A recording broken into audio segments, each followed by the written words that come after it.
ஓம் சகனாவவது சகனௌ புனத்து சக வீர்யங்கரவாவகை தேஜஸ்வினாவதீதமஸ்து மா வித்விஷாவகை. ஓம் சாந்தி சாந்தி சாந்தி.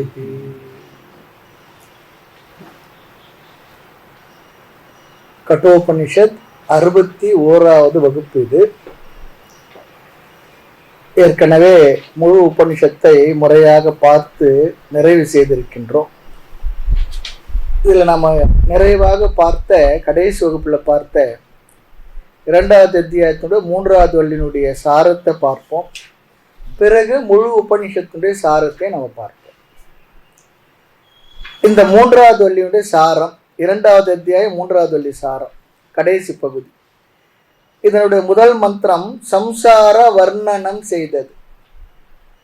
நாம் வாழ்க்கையில் அனுபவிக்கக்கூடிய இந்த துயரங்கள், விவகாரங்கள், விஷயங்களை பற்றிய வர்ணனை. அடுத்து பிரம்ம சொரூபத்தையும் சொன்னது. ஊர்த மூலம் அவாக்ஷாக்காக அஸ்வத்த அரச மரத்துக்கு உதாரணமாக சொன்னது. எதற்கு? இந்த சம்சாரம் என்ற நாம் அனுபவிக்கக்கூடிய அனுபவங்களுக்கு உதாரணமாக சொன்னது. எதற்கு இந்த உதாரணம் என்றால் 2 காரணம் பார்த்தோம். ஒன்று, நமக்கு வைராக்கியம் வருவதற்காக. 2வது, இந்த சம்சாரத்தினுடைய மூலமும் கூட அந்த பிரம்மமே, அனைத்துக்கும் மூலம் காரணம் அந்த பிரம்மமே என்பதை நிறுவுவதற்காக இந்த கருத்தை பார்த்தோம். இந்த சம்சார உலகத்திற்கு ஆதாரமாக இருப்பது இந்த பிரம்மம், அதுதானே. அதற்காக இந்த வர்ணனை. கடைசி வரியில் பிரம்மஸ்வரூபம் சொல்லப்பட்டது.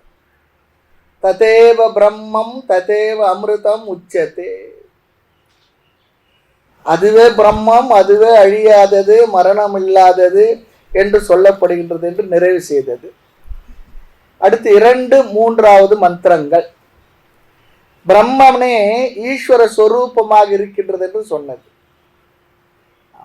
மாயா சகிதமாக அந்த பிரம்மமே ஈஸ்வர சொரூபமாக உலக காரியங்களை செய்கின்ற தத்துவமாக இருக்கின்றது சொல்லி சொன்னது.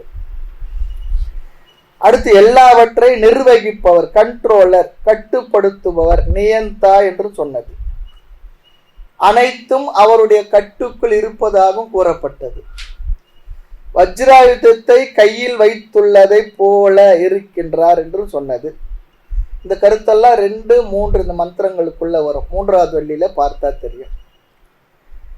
அந்த பிரம்மனை கண்டு எல்லா தேவர்களும் பயந்து கொண்டு வேலை செய்கின்றார். இங்க பிரம்மன் சொல்லி சொன்னா ஈஸ்வரன். அனைத்து தேவதைகளும் அந்த ஈஸ்வரனுடைய கட்டுக்குள் இருக்கின்றார்கள்.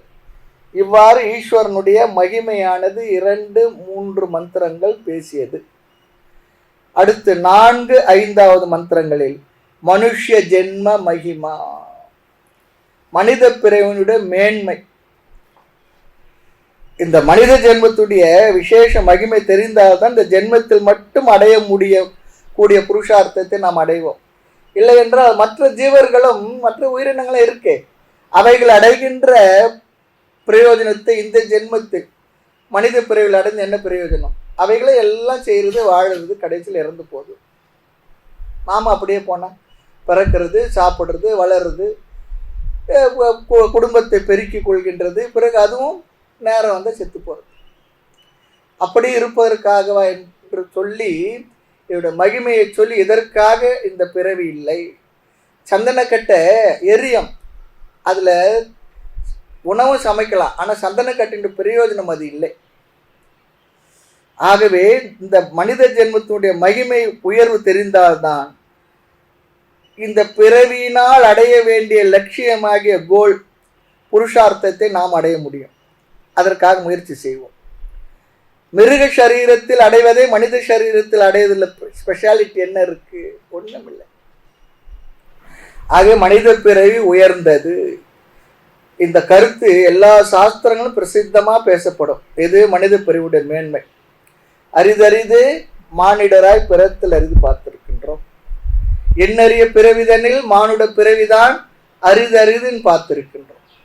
ஆனா நமக்கு என்ன இருக்கு, இந்த உடல்ல பிறந்து ஒரு விசேஷமும் இல்லாம ஒரு மாதிரியா தான் வாழ்ந்துகிட்டு இருக்கோம். ஆனால் இந்த கருத்தெல்லாம் நான் மனதில் உள்வாங்கும் பொழுதுதான் ஆமா உயர்ந்த பிறகு இதில் அடைய வேண்டியதை அடைந்து நிறைவு செய்து விட வேண்டும் என்ற ஆர்வம் நமக்கு வரணும்.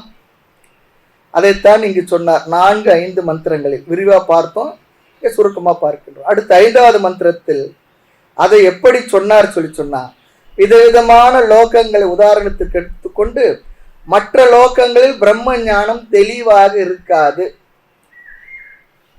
இந்த நீருக்குள்ள நம்முடைய முகத்தை பார்த்தா தெரியாம இருக்காது, தெளிவா இருக்காது. கண்ணாடியில் பார்த்தால் மிக தெளிவாக தெரியும். அதுபோல மனித ஜென்மத்தில் தான், மனித உலகில் தான், மனித உடலில் தான் இந்த ஞானத்தை நாம் அடைய முடியும். அடுத்த 6-7 மந்திரங்கள் பஞ்சகோஷ விவேகத்தின் மூலமாக பிரம்மஸ்வரூபமானது நமக்கு காட்டப்பட்டது. முதலில் இந்திரியங்களிலிருந்து பிரம்மஸ்வரூபம் வேறானது என்று சொன்னது. இந்திரியானாம் பிருதக் பாவம் காரணம் உதய அஸ்தமயவ். இந்திரியங்கள் வெளி தோற்றத்துக்கு வருகின்றது, மீண்டும் ஒடுங்குகின்றது. ஆழ்ந்த உறக்கத்தில் எல்லாம் ஒடுங்கி விடுகின்றது, மனம் உட்பட எல்லாம் ஒடுங்கி விடுகின்றது ஆழ்ந்த உறக்கத்தில்.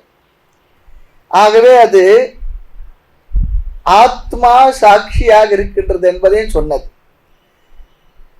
இந்த இந்திரியத்தினுடைய வேறுபாட்டு தெளிவாக காட்டி 7-8 மந்திரங்களில் பஞ்சகோஷ விவேகமும் செய்யப்பட்டது. அப்படி செய்யும் பொழுது ஒரு செயல் செய்தார். என்ன, நம் ஒரு கோஷத்தை கடக்கும் பொழுது எல்லா கோஷத்தையும் சமஷ்டி கோஷத்தையும் சேர்த்து கொண்டார். இந்த ஒரு கோஷத்தில் நான் உண்மையில் அந்த அன்னமய கோஷம் பிராணமய கோஷம் நான் இல்லை என்று சொல்லும் பொழுது எல்லா சரீரங்களும் சமஷ்டியில் இருந்து நாம் விடுபடுகின்றோம், விடுவித்துக் கொள்கின்றோம் என்று சொன்னோம். ஆமாம், நம் ஒரு கோஷம் ஒரே ஒரு ஆத்மா சாட்சியாக இருப்பதை நாம் புரிந்து கொண்டோம். என்ன, எல்லா கோஷங்களிலும் கடக்கும் பொழுது எல்லா கோஷங்களிலும் இருப்பது என்ன, ஒரே ஆத்மா, ஏக ஆத்மா, அது நான் தான் என்பதை நாம் புரிந்து கொள்கின்றோம். அடுத்து 9 முதல் 13வது மந்திரம் வரை சாதனைகள் தொடர்ந்தது. சாதனங்கள் 9வது மந்திரத்தில் சூக்ஷ்ம புத்தி அதை சொன்னார். சூக்ஷ்ம புத்தி வேண்டும். பல பேர் வாழ்க்கையில் எல்லாத்தையும் விட்டு ஏதாவது ஒன்றில் மாட்டிக்கொள்கின்றோம். முதலில் பலர் அன்னமய கோஷத்திலே இருப்பாங்க, உணவு இந்த உடலுடைய அழகு அதிலே இருந்துகிட்டு இருப்பாங்க. பல பேர் 6வது கோஷம் இருக்குன்னார் ஒருத்தர், புத்திர கோஷம் நீட்டார். சில பேருக்கு பௌத்திர கோஷம் பேர மேல. 7வது ஒரு கோஷம் சொன்னார், வித்தம் சொல்லிட்டார், பணம். இங்க சொன்னதை விட இன்னும் நிறைய இருக்கு, 10-15 கோஷம்லாம் இருக்க ஒருத்தருக்கு.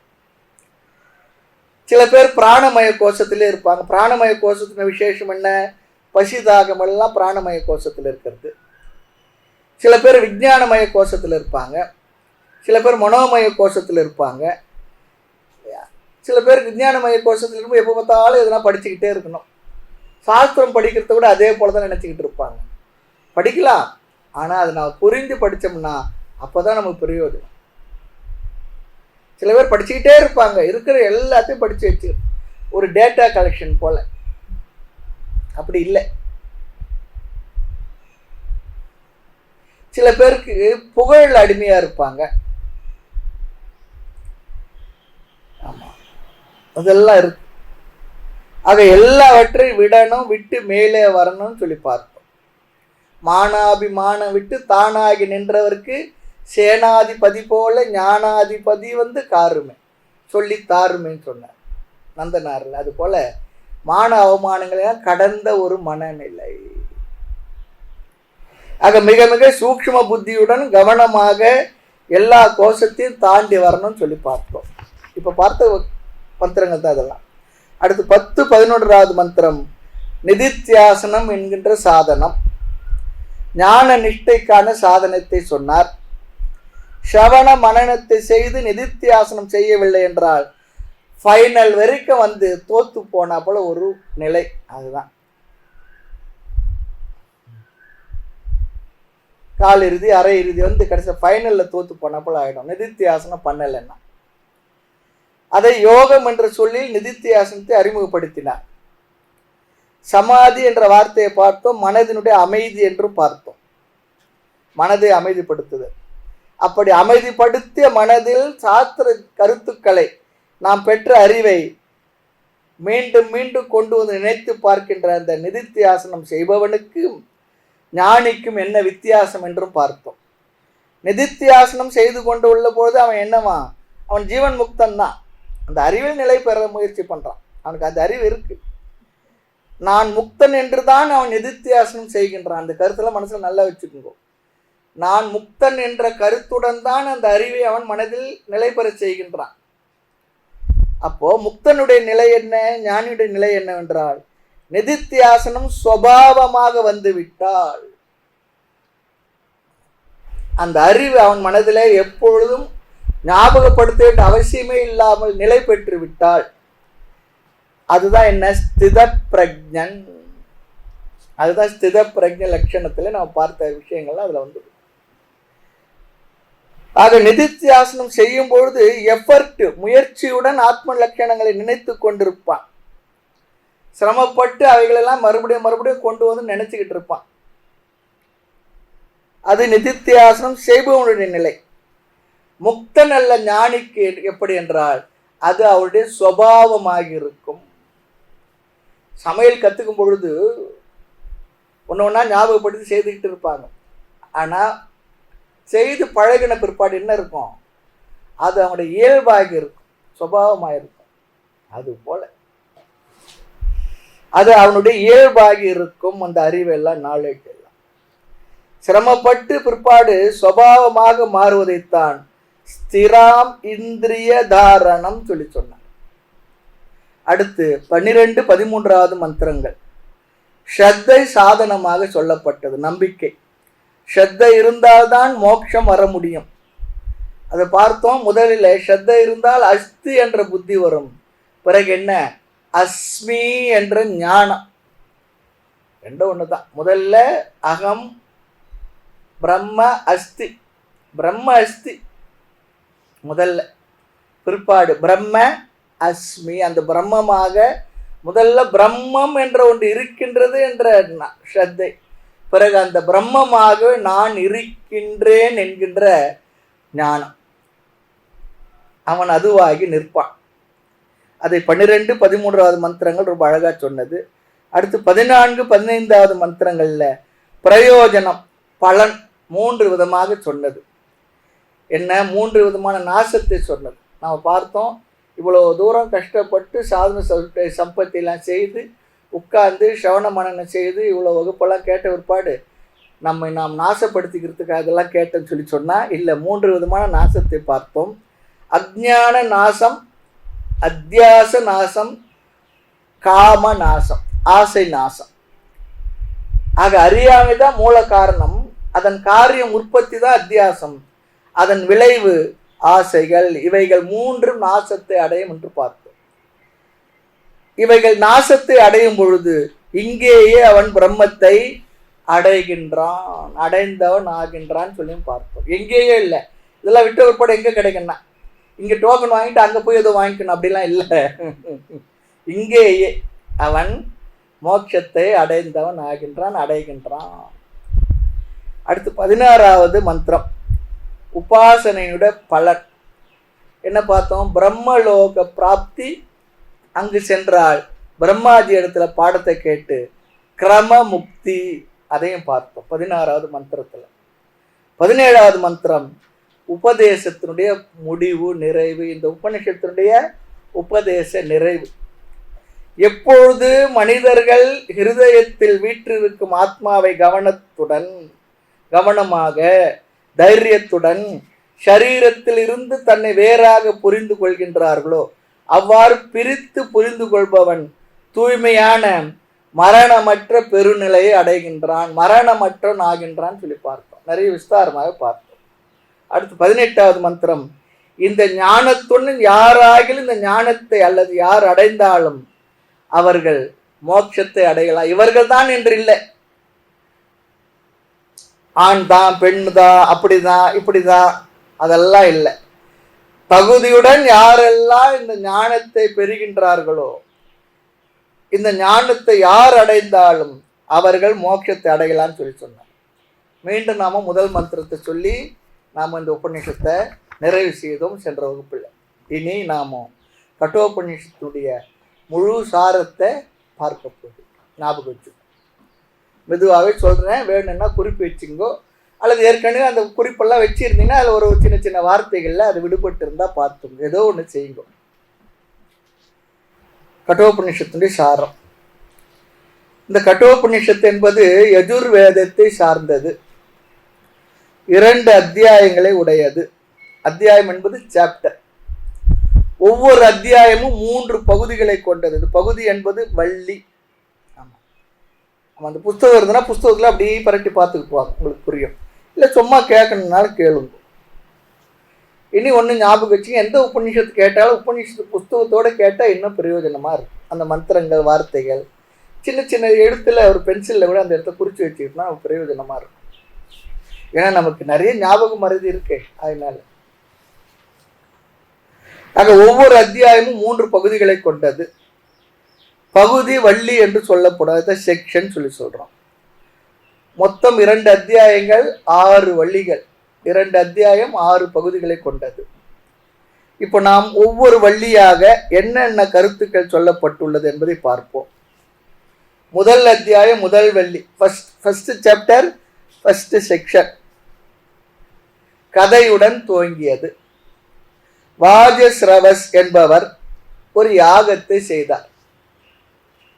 அந்த யாகத்தின் இறுதியில் எல்லா விதமான தன்னிடத்திற்கு பொருள்களையும் தட்சிணையாக தானமாக கொடுக்க வேண்டும்.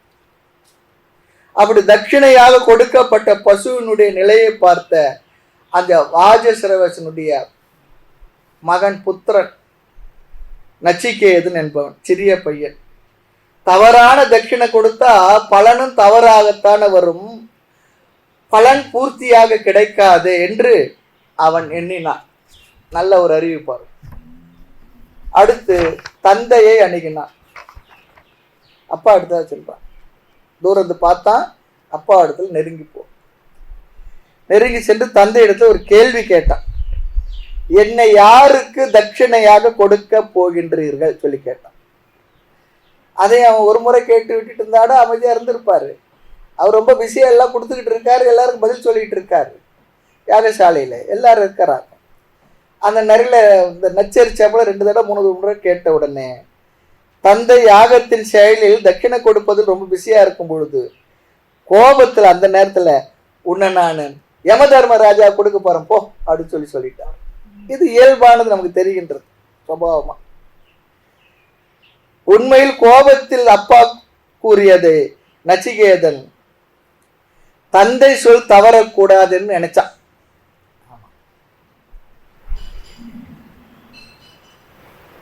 தாயின் மிக்கதோர் கோயிலும் இல்லை, தந்தை சொல் மிக்கதோர் மந்திரம் இல்லைன்னாங்க.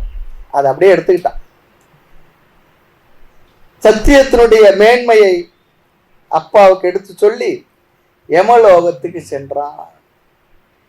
நாம இருந்தா என்ன பண்ணுவோம், நம்ம சௌகரியத்துக்கு நம்ம அதை இன்டர்பிரட் பண்ணிடுவோம், இல்லை போகணும்னு சொல்லிட்டான். யமலோகத்துக்கு போன உடனே அப்போ அங்கே யம தர்மராஜா அவுட் ஆஃப் ஸ்டேஷன் இல்லை, எங்கே வெளியே போயிட்டார். இந்திரலோகம் போனாரா, விஷ்ணு லோகம் போனாரா, யாரு கூட மீட்டிங் இருந்து என்னன்னு தெரியாது, அவர் இல்லை அங்கே. 3 நாட்கள் அவன் அவருடைய அரண்மனையில் வெளியிலேயே காத்திருந்தான். அதன் பலனாக யம தர்மராஜா வந்தவுடன் 3 வரங்களை தருவதாக சொன்னார். யம தர்மராஜா வந்தாரு, வீட்டில் இருந்தவங்க சொன்னாங்க, வேகமாக வந்தார். அக்னியை போன்ற ஒரு விருந்தினன் நம்முடைய வாயிலில் காத்துக்கிட்டு இருக்கார். உள்ள வர சொன்னா வரல, அன்னாகாரம்லாம் இருக்கார் என்ற கருத்தை எல்லாம் நம்ம பார்த்தோம். அதுக்குள்ள இதெல்லாம் அண்டர்ஸ்டுட் நான் பண்ணேன்.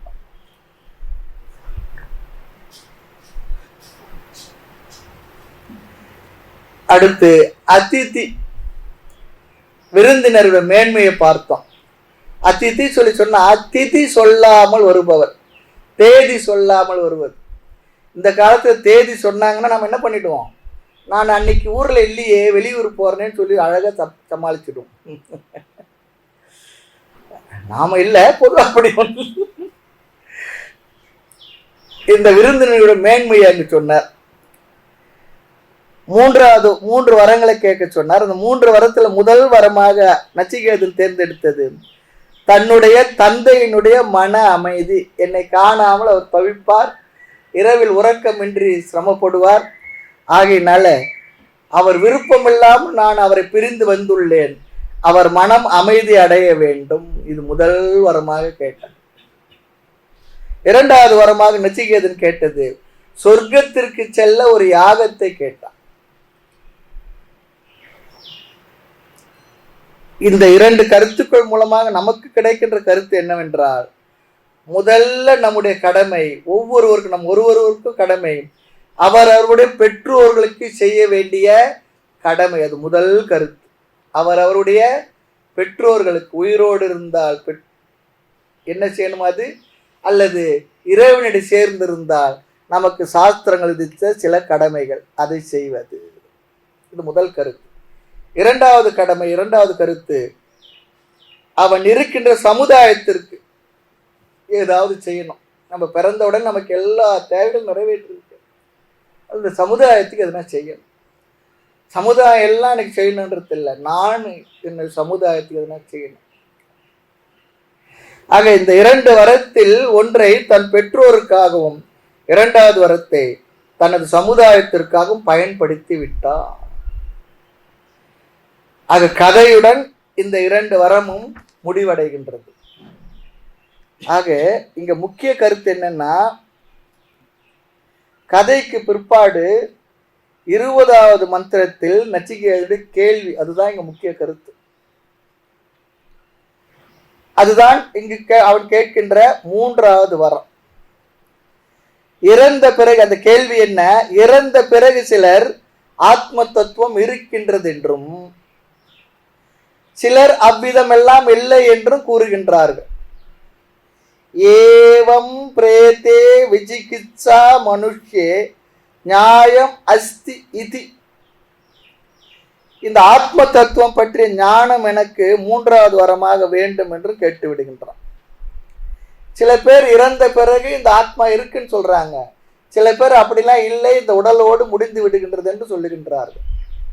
ஆகவே இந்த ஆத்மாவை பற்றிய என்னுடைய கேள்வி சந்தேகத்திற்கு பதில் சொல்லுங்கள், ஆத்மாவுடைய தன்மைகளை பற்றி.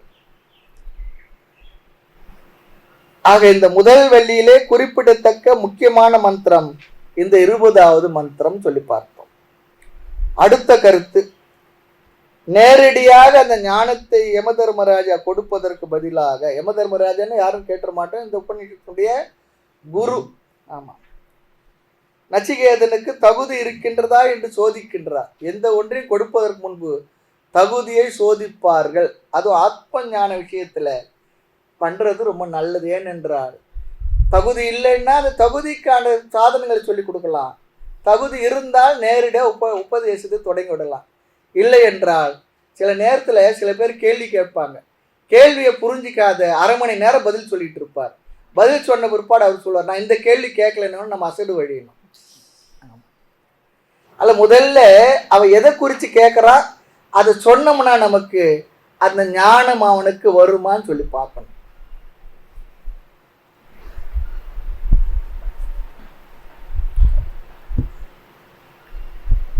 முதல் வெளியில குறிப்பிடத்தக்க மந்திரம் 20வது மந்திரம். நேரடியாக ஞானத்தை கொடுப்பதற்கு பதிலாக நச்சிகேதனுக்கு தகுதி இருக்கின்றா என்று சோதிக்கின்றார். அதிகாரி பரீட்சா. அதிகாரி சொல்லி சொன்னா இங்க என்ன அர்த்தம், ஆபீசர் சொல்லி அர்த்தம் இல்ல, தகுதியை உடையவனுக்கு தான் அதிகாரித்துவம். ஆமா, உண்மையில் அவனுக்கு இதை அறிய ஆர்வம் இருக்கின்றதா அதையும் பார்க்கணும்.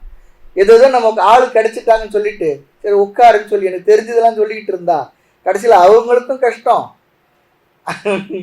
சொன்ன நமக்கும் நேரம் வேஸ்ட். ஆமாம், அது பார்த்துக்கணும். யாருக்கு எது தேவையோ அது சொல்லி கொடுக்குறதா உத்தமமான ஒரு ஆசிரியருக்குரிய தகுதியே அதுதான். ஆக உண்மையில் அவனுக்கு தகுதி இருக்கின்றதா ஆர்வம் இருக்கின்றதா என்று முமுட்சுத்துவத்தை சோதித்தார். இந்த அறிவு அவ்வளவு சுலபம் இல்லை, மிக மிக கடினம், நீ விட்டு விடுன்னு சொல்றார். அதுக்காகத்தான் தேவர்களாலும் கூட சந்தேகிக்கப்படுவது சொல்றார். நச்சிகேதன் இந்த பரீட்சையில் வெற்றி பெற்று விடுகின்றான். தன்னுடைய ஆர்வத்தை அவன் வெளிப்படுத்துகின்றான். ஆம், நீங்கள் கடினம் என்று சொன்னதாலேயே தான் அதை நான் அடைய வேண்டும் என்ற ஆர்வம் இன்னும் அதிகமாகிவிட்டதுன்னு சொன்னான். பார்த்ததெல்லாம் பார்த்தோம் நினைக்கிறேன். அடுத்து பரீட்சா. என்ன பரீட்சா? வைராகிய பரீட்சா. நச்சிகேதனுக்கு வைராகியம் என்ற தகுதி இருக்கின்றதா என்று சோதிக்க பார்த்தார். கேட்கிற, இந்த ஞானத்துக்கு பதிலாக நீ எதை கேட்டாலும் தருகின்றேன்னு சொல்றார். நீ கேட்ட இந்த நாலேஜ் கேட்ட, இதை விட்டுடு, தேவர்களாலும் அறிவிப்பதற்கு கடினமானது ஆகினா இதுக்கு பதிலா நீ வேற எதை வேணாலும் கேளு, எல்லாத்தையும் உனக்கு கொடுக்குறேன் அப்படின்னு சொல்ற. 3 உலகத்துக்கும் நான் ராஜா ஆக்கிறேன், சக்கரவர்த்தி ஆக்கிறேன்னு சொல்லிட்டேன். அனைத்து சுக வஸ்துக்களையும் தருகின்றன, அதையெல்லாம் விரும்புனின்னு சொல்லி கேட்கிறேன். நச்சிகேதனுடைய பதில் 26, 27 2 மந்திரங்களில் குறிப்பிடத்தக்க மந்திரம் இதுவும் கூட. முதல் வள்ளியில நச்சிகேதன் அவனுடைய விவேகபூர்வமான வைராகியத்தை எடுத்து விளக்குகின்றான். அவனுடைய பேச்சில் நம்ம தெரிந்து கொண்டோம். அவன் சொல்றான், எனக்கு விவேகபூர்வமான வைராகியம் இருக்கின்றது, இதை படிச்சதுனாலே கேட்டதுனால எனக்கு அந்த நேர வைராகியம் இல்லை. ஆமா, பிரவச்சனத்துல கேட்டதுனால ஒரு வைராகியம் வரும், ஆமான்னு சொல்லிட்டு. அது எது வரைக்கும் இருக்கும்? அந்த வகுப்பு இருக்கும், அப்புறம் போயிடும். அப்படிலாம் இல்லை, எனக்கு விவேகபூர்வமாக வைராகியம் இருக்கின்றது. அடுத்து 26வது மந்திரத்துல ரொம்ப அழகா சொல்றான், சோபாவா மத்தியஸ்ய யதந்த கைதது சர்வேந்திரியானாம் ஜரயந்தி தேஜக. நீங்கள் எந்த இன்ப பொருள்களை எனக்கு கொடுக்கின்றன என்று கூறுகிறீர்களோ அவைகளெல்லாம் என்னவா? சோபாவக, இன்றுள்ளதை போல நாளை இருக்காது. அதுதான், அவைகள் என்னை பலகீனப்படுத்தும். ஜரயந்தி தேஜக, என்னுடைய புலன்களை எல்லாம் தேய்த்து விடும், மாய்த்து விடும். நிறைய சாப்பிட்டுக்கிட்டே இருந்தா ஜீரண உறுப்பு கோளாறு ஆயிடும். நிறைய பார்த்துக்கிட்டே இருந்தா கண்ணு கோளாறு ஆயிடும். நிறைய காதுல வச்சு சவுண்டா எதுனா மியூசிக் கேட்டுக்கிட்டே இருந்தா காது கோளாறு ஆயிடும். எல்லா இந்திரியங்களும் தேய்ந்து விடும். இன்றுள்ளதை போல நாளை இருக்காது. அவைகள் என்னை பலகீனப்படுத்தும்.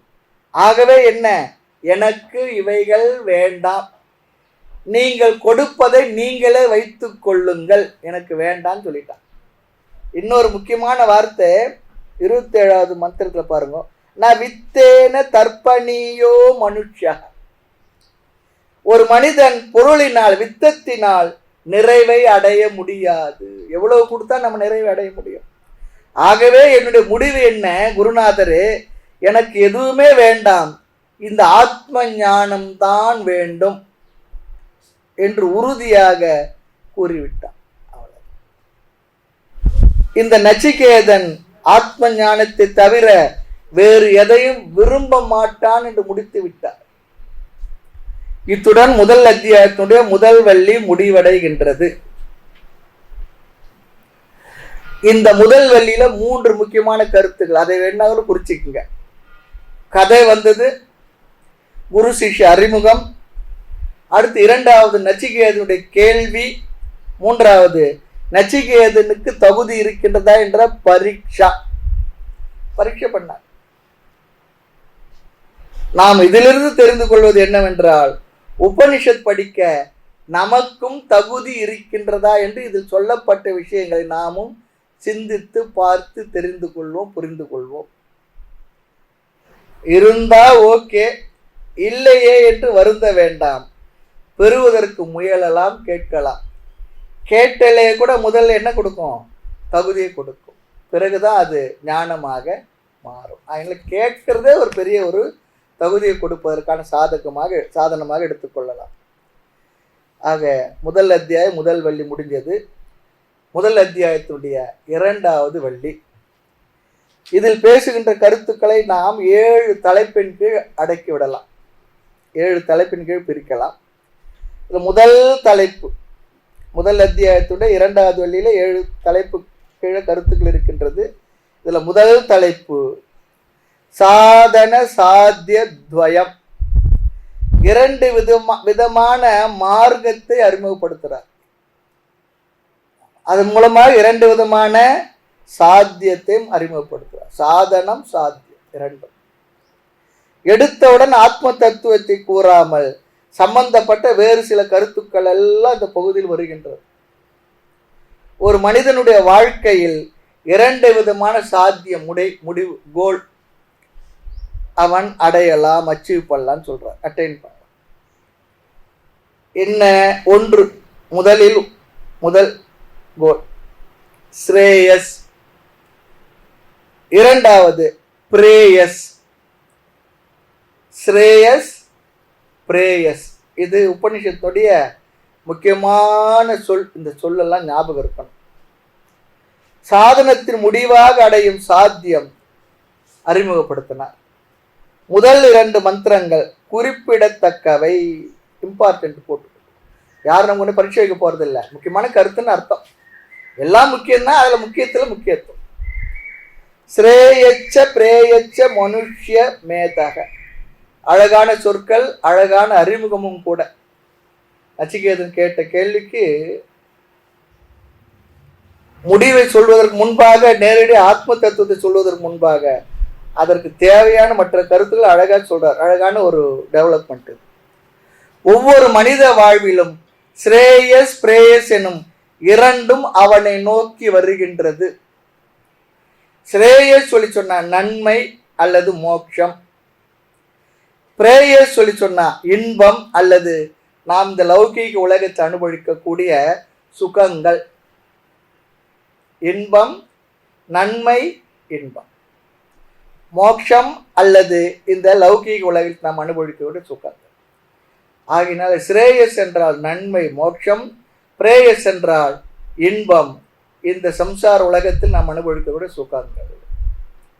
அது நன்மை, இன்பம் போட்டுக்கணும் சுருக்கம். இந்த ஸ்ரேயஸ் பிரேயஸ் என்பது நம்முடைய லட்சியம், சாத்தியம், கோல்.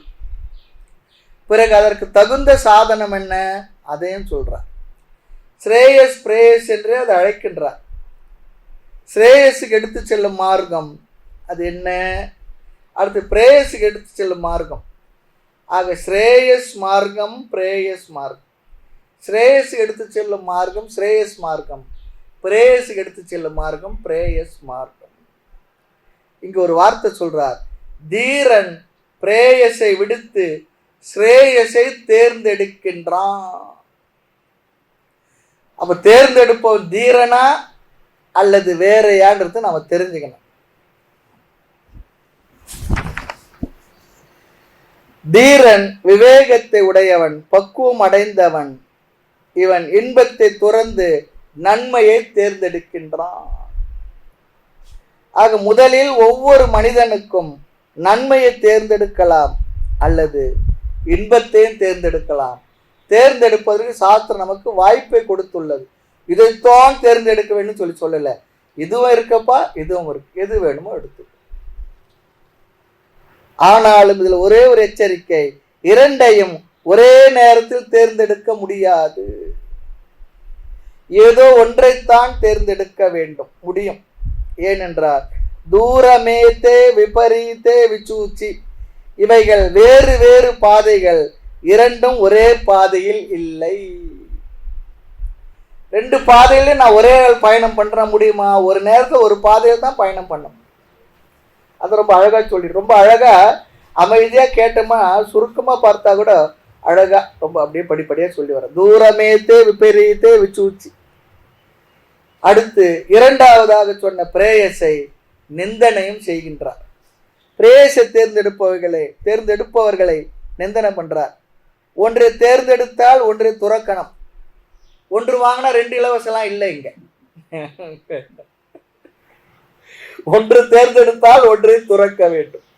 இன்பத்தை தேர்ந்தெடுத்தால் நன்மையை துறக்கணும். நன்மையை தேர்ந்தெடுத்தால் இன்பத்தை துறக்கணும். நன்மையில் இன்பம் இருக்கிறது, இன்பத்தில் நன்மை இருக்கின்றதா என்பது கேள்வி. ஆக அவித்யாயாம் அந்தரே வர்த்தமானாக, ஒருவன் அறிவில்லாதவனாக இருப்பது, மூடனாக இருப்பது தவறு கிடையாது. ஆனால் மூடனாக இருந்து கொண்டு தன்னை அறிவாளி என்று கருதுவதுதான் தவறு. அதையும் பார்த்தோம். அயம் தீரக, நான் அறிவாளி.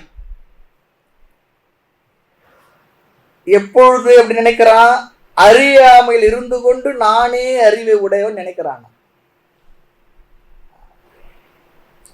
அடைய வேண்டியதை அடைந்து விட்டவன் என்று நினைக்கின்றான். அது வேற. இன்னும் அடையல, ஆனா அடைய வேண்டியதை அடைந்து விட்டதாக நினைக்கின்றான். ஏன்? அவர்கள் மோகத்தினால் ஸ்ரேயஸுக்கு வருவதில்லை.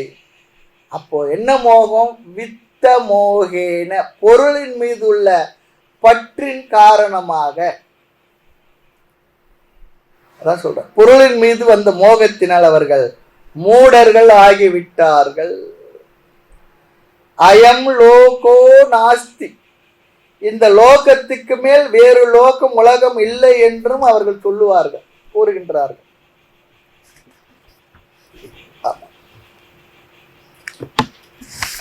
அந்த 7 தலைப்பு பார்த்ததுல சாதன சாத்திய துவயம், 2 விதமான முடிவு மார்க்கத்தை அறிமுகப்படுத்துறார் சொல்லி பார்த்தோம். 2வது பிரேயசை நிந்தனை செய்கிறார் சொல்லி பார்த்தோம். அவர்களை மூடர்கள் சொல்லி சொன்னார். அடுத்து 3வது குரு சிஷ்ய தௌர்பல்யத்துவம். இந்த ஸ்ரேயஸை தேர்ந்தெடுக்கின்ற சிஷ்யர்கள் மிக மிக மிக மிக மிக எத்தனை வேணா மிக போட்டுங்கோ, குறைவு, அரிது சொல்லிட்டார்.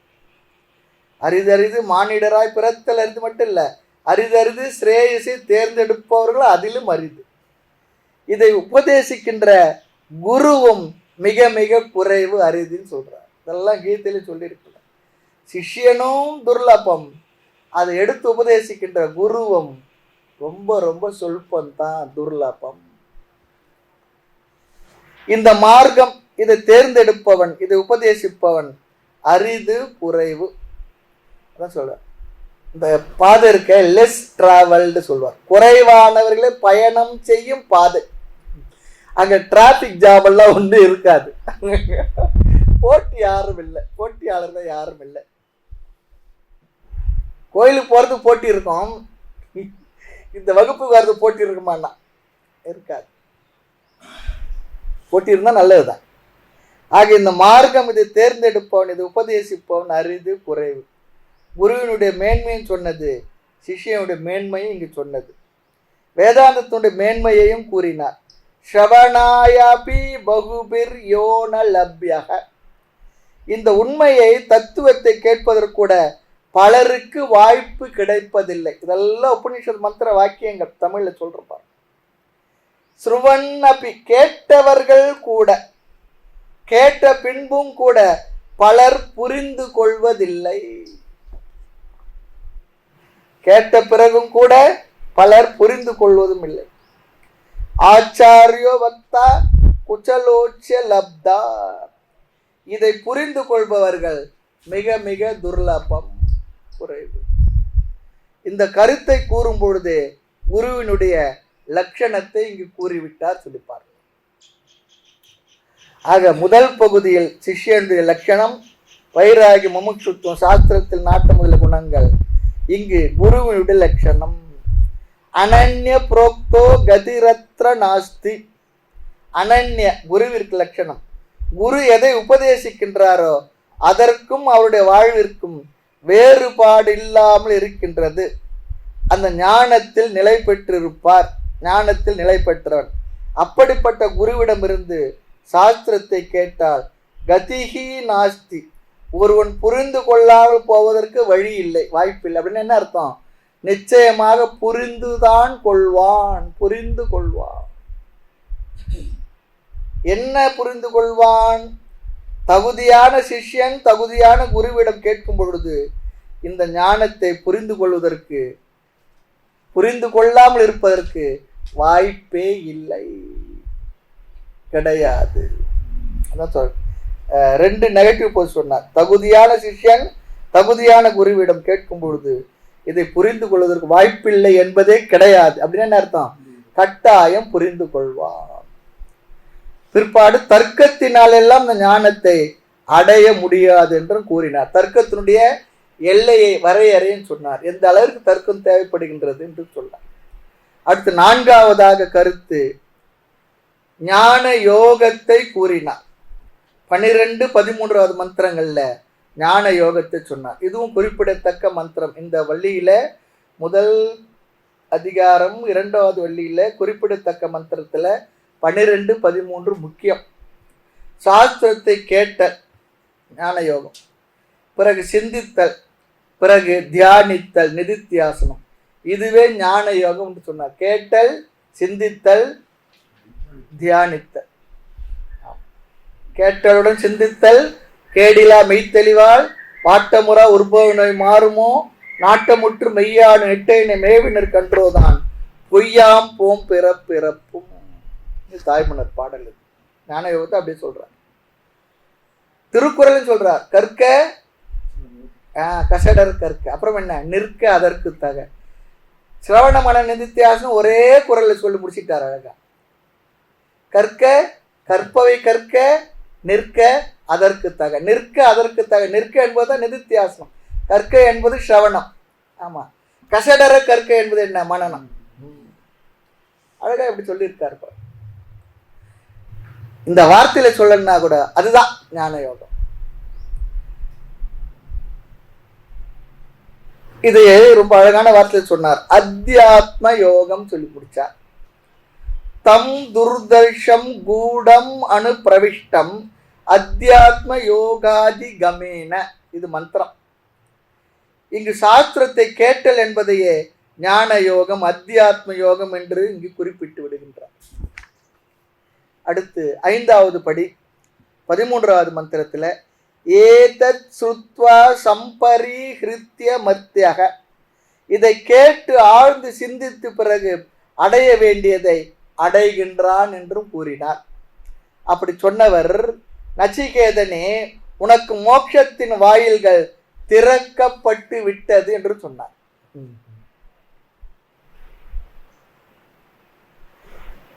இந்த 5வது படியில முக்கியமான படி ஒன்று இருக்கு. இது 5வது படியில முக்கியம். மீண்டும் நச்சிகேதன் கேள்வி வருகின்றது. நச்சிகேதன் ஆத்ம தத்துவத்தை முதல்ல கேட்டான். ஆத்ம தத்துவத்தை உபதேசிப்பதை விட்டு விட்டு குருவானவர் அதற்கு சம்பந்தமான வேறு கருத்துக்களை எல்லாம் சொல்லி வந்தார். ஆகவே என்ன, நச்சிகேதன் மீண்டும் கேள்வியை கேட்கின்றான். ரொம்ப அழகாகவும் கேட்கின்றான், ஆழமாகவும் கேட்கின்றான். தர்மத்துக்கும் அதர்மத்துக்கும், காரியத்துக்கும் காரணத்திற்கும், இறந்த காலத்திற்கும் எதிர்காலத்துக்கும் அப்பாற்பட்ட தத்துவத்தை எனக்கு உபதேசியுங்கள். தர்ம அதர்மத்துக்கும் காரண காரியத்திற்கும் காலத்துக்கும் அப்பாற்பட்ட ஒரு தத்துவம் இருந்தால் அப்படிப்பட்ட தத்துவத்தை எனக்கு போதியுங்கள் சொல்லி சொன்னார். நம்ம படித்த பிற்பாடு தான் தெரியுது இதற்கெல்லாம் அப்பாற்பட்ட தத்துவம் ஆத்மா என்று. அதைத்தானே கேள்வியா கேட்கிறோம். அடுத்து இந்த 5வது படியில 14வது மந்திரத்தை பாருங்க. அந்நியத்ர தர்மாத் அந்நியத்ர அதர்மாத். இதுவும் ஒரு முக்கியமான மந்திரம். ஆக இந்த பள்ளியில 1, 2, 13, 14 இந்த 4 மந்திரங்கள் முக்கியமான மந்திரங்கள். நம்ம கிளாஸ் நடத்திட்டு ஆசிரியர் வந்து பரீட்சைக்கு முன்னே சொல்வார், இந்த கேள்வியெல்லாம் இட்டு குறிப்போட்டு முக்கியமான மந்திரங்கள் இதெல்லாம் ஞாபகப்படுத்து. பிறகு மீண்டும் ஆத்ம தத்துவத்தை கேட்கின்றான். 6வது கருத்து சிறு முகவுரையுடன் எல்லா வேதங்களும் அந்த தத்துவத்திற்காகவே அமைந்துள்ளது என்று ஆரம்பித்தார். எல்லா வேதங்களும் இந்த ஆத்ம தத்துவத்தை நமக்கு விளக்கி சொல்வதற்காக அமைந்துள்ளது. இந்த ஆத்ம தத்துவத்தை இந்த வள்ளியினுடைய 18வது மந்திரம் முதல் 22வது மந்திரம் வரை சொன்னார். ஆகவே என்ன அடுத்து இந்த 5 மந்திரங்களும் முக்கியமானவை. எல்லாத்தையும் முக்கியம் சொல்லிடுங்க சுவாமி சொல்லலாம். அது ரொம்ப ரொம்ப முக்கியன்றதுனால சொல்றோம். முதல்ல சொன்னா 1, 2, 13, 14 4 மந்திரம். இப்பொழுது 18, 19, 20, 21, 22 இந்த 5 மந்திரங்களும் ஆத்ம தத்துவத்தை விளக்குகின்ற முக்கியமான மந்திரங்கள். இந்த உபநிஷத்தில் ஆத்ம தத்துவத்தை ஆரம்பிக்கின்ற முதல் இடம் இதுதான். ஏனென்றால் ரொம்ப தூரம் வந்துட்டாங்க. நச்சிகேதனை கொஞ்சம் பொறுமை இழந்துட்டான். நான் ஆத்ம தத்துவத்தை கேட்ட நீங்க என்னன்னோ சொல்லி என்ன ஒரு மாதிரி ஆக்கி அனுப்பி விட்டுருங்க போல இருக்கே அப்படி சொல்லி நடுவில் மறிச்சு கேட்டுடுறோம். எப்படி ஆரம்பித்து கூறுகின்றாருங்க? ந ஜாயத்தே மிரியத்தேவா விபச்சித்து நாயம் பூத்வா பகுவ ந கச்சித்து. இந்த மந்திரங்களை எல்லாம் கீதையினுடைய அத்தியாயத்தில் இருக்கிற மந்திரங்களோட சேர்த்து பார்த்தோம். ஆமாம், இதில் ஆத்மாவுடைய நிர்விகார தன்மையை காட்டுகின்றார். இந்த ஆத்மாவானது விகாரத்துக்கு உட்பட்டது இல்லைன்னு சொல்றார். விசாரங்கள் விகாரம். இந்த ஆத்மாவானது விகாரத்துக்கு உட்பட்டது இல்லை. சரீரம்தான் 6 விதமான மாற்றத்துக்கு உட்பட்டது. என்னென்ன மாற்றம்? இருத்தல், பிறத்தல், வளர்தல், தேய்தல், மாய்தல், மறைதல். மறைஞ்சே போச்சு, இல்லை. இவைகள் எல்லாம் ஆத்மாவுக்கு இல்லை என்று அறிமுகப்படுத்துறார். நச்சிகேதன் இறந்த பிறகு ஆத்மாவுடைய தன்மையில் சந்தேகம் இருக்குன்னு சொல்லி கேட்டான். இங்கு என்ன பதில் சொன்னார் பாருங்க. அப்படியா? ஆத்மா பிறப்பதே இல்லை, ஒரே போடு போட்டார். பிறந்தாதான் நீ கேட்கறதெல்லாம். ஆத்மா பிறப்பதும் இல்லை, பிறக்கிறதே இல்லைன்னா பிறக்காத ஒன்று இறக்குமா? இறப்பும் இல்லை என்று ஆத்ம தத்துவத்தை அறிமுகப்படுத்துறார். இரவாமல் பிறவாமல் எனையால் சர் குருவாகி ஒரு பாட்டு வருது, திருப்புகழ் தானே. இப்படி பாரு, நான் இறக்கவும் கூடாது பிறக்கவும் கூடாதுன்னு சொல்லி கேட்கிறேன். ஆனால் உண்மையில ஆத்மா என்ன? இரவாதது பிறவாதது, என்றும் உள்ளது, நித்தியமானது. தொடர்ந்து இந்த ஆத்மா கொலை செய்வதும் இல்லை, கொல்லப்படுவதும் இல்லை, கர்த்தாவும் இல்லை, போக்தாவும் இல்லை. இந்த ஆத்ம தத்துவத்தின் விளக்கம்தான் இதன் பிறகு வருகின்ற பகுதிகளில் அதிகமாக வருகின்றது. ஆக 7வது கருத்தாக சில சாதனங்கள் சொல்லப்படுகின்றது. அதில் முக்கியமான முதல் சாதனம் முமுட்சுத்துவம் அவசியம் சொல்றார். ஆர்வம் அவசியம். இருக்கான் ஒன்றும் தெரிஞ்சுக்கிட்டு சரி அப்படி இருக்கிறது இல்லை, அதை நான் அறிய வேண்டும் என்ற பேர் ஆர்வம். நிறைய பேருக்கு முமுட்சுத்துவம் இருக்கும். ஆனால் என்னன்னா ஏதோ வேணுன்ற பொருளை லிஸ்ட் இருக்கும் பாருங்க. ஒரு 100 பொருள் போட்டால் அது 101வது பொருளா லிஸ்ட்ல இருந்துட்டு போட்டேன்றது இல்லை. அவனுக்கு அதுதான் முதலா இருக்கு. வாழ்க்கையில் நான் முதலில் அடைய வேண்டியது இந்த ஆத்ம தத்துவமே. அப்படி எண்ணுகின்ற ஒரு முமுட்சுத்துவம், அது மட்டும் இருந்தா போதாது. முமுட்சுத்துவம் எனக்கு இருக்கு, டெய்லி டிவியை பாட்டு முறுக்கு மசாலோட சாப்பிட்டுட்டு டிவி பாட்டு இருக்குன்னா அப்படி இல்லை. அதை அறிவதற்கு தேடல் இருக்கணும். தேடி போய் யார்கிட்ட அறிய முடியும் என்று ஆச்சாரியனை அடையணும். அது முக்கியம். நிறைய பேருக்கு ஆமாங்க எனக்கு ஆத்மாவை தெரிஞ்சுங்க என்ன இருக்குங்க, தெரிஞ்சுங்க என்ன இருக்குங்க, சரி அதுக்காக என்ன முயற்சி பண்ண? உண்மையான முமுட்சுத்துவம் இருந்தால் நாம் தேடி ஓடும். அது எப்படி என்றால், தலையில் தீப்பிடித்தவன் எப்படி நீரை தேடி அதை அணைக்க ஓடுவானோ அது போல. தலையில தீ பிடிச்ச உடனே என்ன பண்ணுவான்? அணைக்கிறதுக்கு ஓடுவான். அல்லது தண்ணியில மூழ்கி இருக்கிற என்ன பண்ணுவான்? எந்த செகண்ட் வெளியே வர்றான்னு பார்ப்பான். இல்லை இல்லை இன்னும் ஒரு 4 செகண்ட் உள்ள இரு, அடுத்து ஒரு எலெக்ஷன் நீ தான் முதலமைச்சர் சொல்லி சொன்னா என்ன சொல்லுவான்? முதல்ல உயிரோடு இருக்கலாம் வெளியே.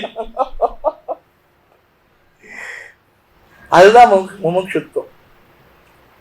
நிறைய பேருக்கு ஆரம்பத்தில் இருக்கும், நாள் ஆக என்ன ஆயிடுனா அது அப்படியே எவாபரேட் ஆகிடும். சோடா பவர் போல அப்படி ஆயிடக்கூடாது. நிறைய பேர் அப்படி ஆயிடுறாங்க. ஆர்வத்தோடு வருவாங்க இந்த வாழ்க்கைக்குள்ள, வந்த பிற்பாடு ஏனோ காரணத்தினால விட்டுடுவாங்க. அதனால தான் நான் அடிக்கடி எல்லார்கிட்டையும் இங்க இருக்க ஆசிரமத்துக்கு பிரம்மச்சாரிகள் மற்றவங்க சன்னியாசிகளுக்கெல்லாம் அடிக்கடி சொல்றது என்னன்னா, நம்ம அப்படி போயிடக்கூடாது, அப்படி ஆகிவிடக்கூடாது. ஆர்வத்திலிருந்து அறிய வேண்டியது அறிஞ்சிடணும். அதுக்காக அந்த வாழ்க்கையை நான் சொல்றேன், அடிக்கடி சொல்லி.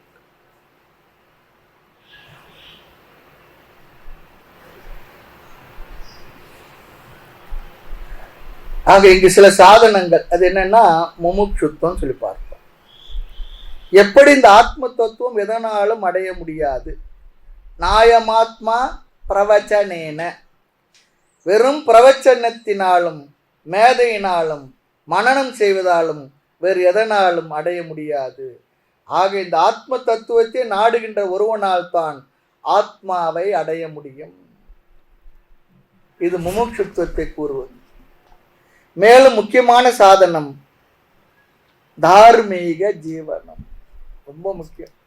தார்மீக ஜீவனம், ஒழுக்கமான முறையான வாழ்க்கை. ந விரோதோ துச்சரிதாத் ந சாந்த நோ சமாஹிதக. துச்சரிதம் சொல்லி சொன்னா தவறான வாழ்க்கை. அந்த தவறான வாழ்க்கையிலிருந்து ஒருவன் விடுபடவில்லை என்றால் இந்த ஞானத்தை அடைய முடியாது. ஆக சாதனங்களில் தார்மீக ஜீவனம் சொல்லிட்டார். தேவையில்லாத நமக்கு தேவையில்லாத விவகாரங்களில் ஈடுபடாம என்ன செய்யணுமோ நம்மால முடிந்தது செய்துவிட்டு நம்முடைய எண்ணமெல்லாம் சொல்லுவாங்க கிராமத்துல, வித்தகமாய் தலையில குடை வச்சுட்டு நடந்தாலும் அவருடைய எண்ணெல்லாம் எங்க இருக்குன்னா கை வீசி நடந்தா கூட நீர் குடத்தை சொல்லுவோம். தண்ணி குடத்துல தான் இருக்கு. என்ன பேசுவோம் கிராமங்களில் பார்க்கலாம். எல்லாரும் அந்த காலத்து இப்போதான் எல்லார் வீட்டுக்கும் குழா போட்டு கொடுத்துட்டாரு. ஆமாம், போய் தண்ணி எடுத்துட்டு வருவாங்க கிணறுகள்லையோ குளத்துலையோ. எடுத்துக்கிட்டு எல்லாம் கை வீசி எல்லா கதையும் பேசிட்டு வருவாங்க. ஆனாலும் அவர் கவனம்லாம் எங்கே இருக்கும்?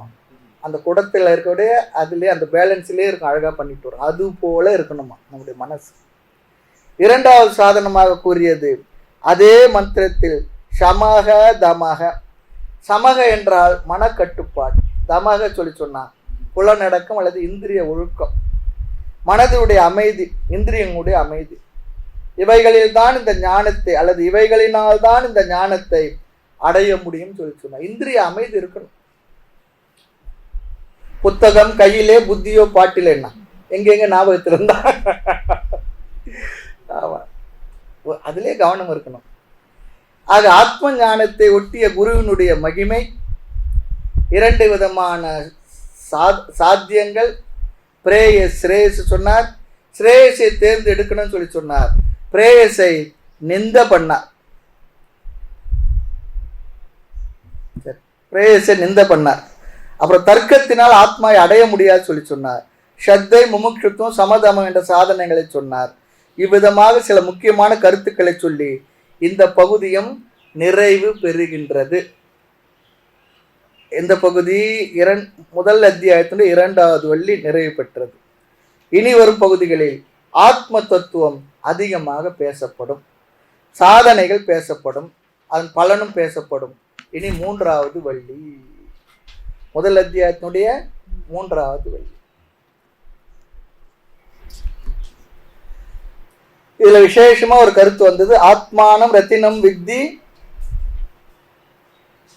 ஷரீரம் ரத்தமேவது புத்திம் து சாரதிம் வித்தி மனப்பிரகரணமேவச்ச.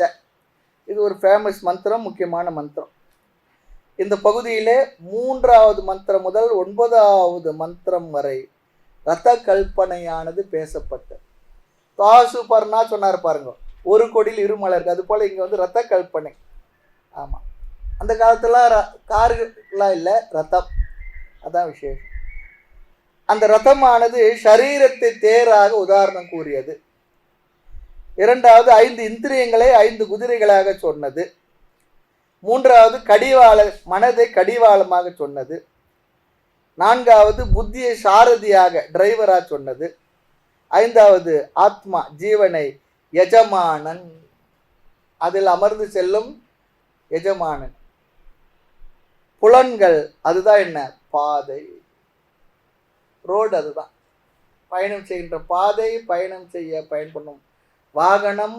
அதில் யார் சாரதி, யார் அதனுடைய எஜமானன், எல்லாவற்றையும் அழகா சொன்னது. ஆக அப்படிப்பட்ட ஒரு ரதத்தை ஒருவன் வெற்றிகரமாக செலுத்த என்னென்ன நிபந்தனைகள் நிறைவேறி இருக்கணும் அதையும் சொல்றது பாரு. இந்த ரத்த கல்பனை மூலமாக சொல்லப்படும் சாதனங்கள் 3. ரத்த கல்பனை மூலமாக சொல்லுகின்ற சாதனங்கள் 3. அதில் முதல் விவேகம், 2வது சமக, 3வது தமக. விவேகம் என்றால் எது நித்தியம், எது அனித்தியம், எது நிலையானது, எது நிலையற்றது. இது உபனிஷத்து வார்த்தையை சொன்னால் எது ஸ்ரேயஸ், எது பிரேயஸ். சாதன சொட்டு சம்பத்தில் முதல்ல வருவது விவேகம், வைராகியம், சமமாதி சக்க சம்பத்தி, முமுட்சுத்துவம். அதுல இங்கே விவேகம், அப்புறம் சமதமம் ரெண்டுத்தையும் சொல்றார். இந்த சமதமன்றது கடைசி வரைக்கும் வருது. பகவான் 2வது அத்தியாயத்தில் ஸ்திதப்பிரஞ லட்சணத்தை சொல்லும் பொழுது அதற்கு பத்தியமாக சொன்னது சமதமத்தை தான் சொல்றார். ஆக சமதமத்தை முக்கியமா சொல்றார். பிறகு ஸ்ரேயஸுக்கான மார்க்கம், பிரேயஸுக்கான மார்க்கம், இது சம்பந்தமான அறிவையும் கொடுக்கின்றார். பலரும் பிரேயஸை தேர்ந்தெடுக்கிறார்கள். ஏன்? பிரேயசனில் என்ன என்று தெரிந்தால் யாரும் பிரேயஸை தேர்ந்தெடுக்க மாட்டார்கள். ஆனால் பலரும் பிரேயசையை ஸ்ரேயஸாக நினைத்து கொண்டு புரிந்து பிரேயஸை தேர்ந்தெடுக்கின்றார். அந்த வார்த்தை பாருங்க, ஸ்ரேயஸ் பிரேயஸ். பலரும் ஸ்ரேயஸை, நன்மையை விட்டு இன்பத்தை ஏன் தேர்ந்தெடுக்கின்றார்கள் என்றால், இன்பமே நன்மையை தரும் என்று கருதி தெரியாமல் தேர்ந்தெடுக்கின்றார்.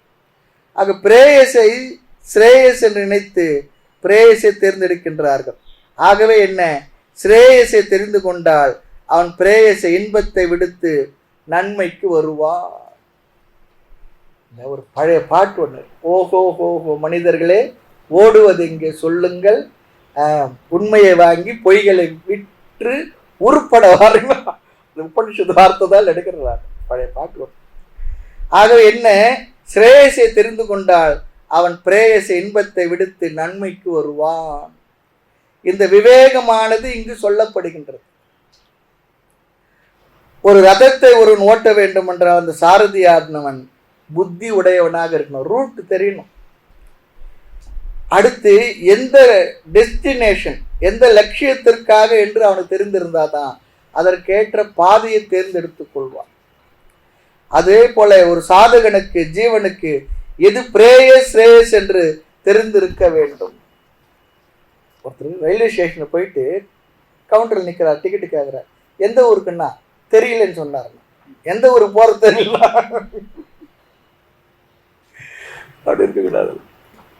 அடுத்து சாரதிக்கு அறிவு இருக்கு எங்கு செல்ல வேண்டும் என்று. ஆனால் அந்த குதிரையும் கழிவாளமும் அவன் வசத்தில் இல்லை என்றால் எப்படி அவன் அந்த ரதத்தை செலுத்துவான்?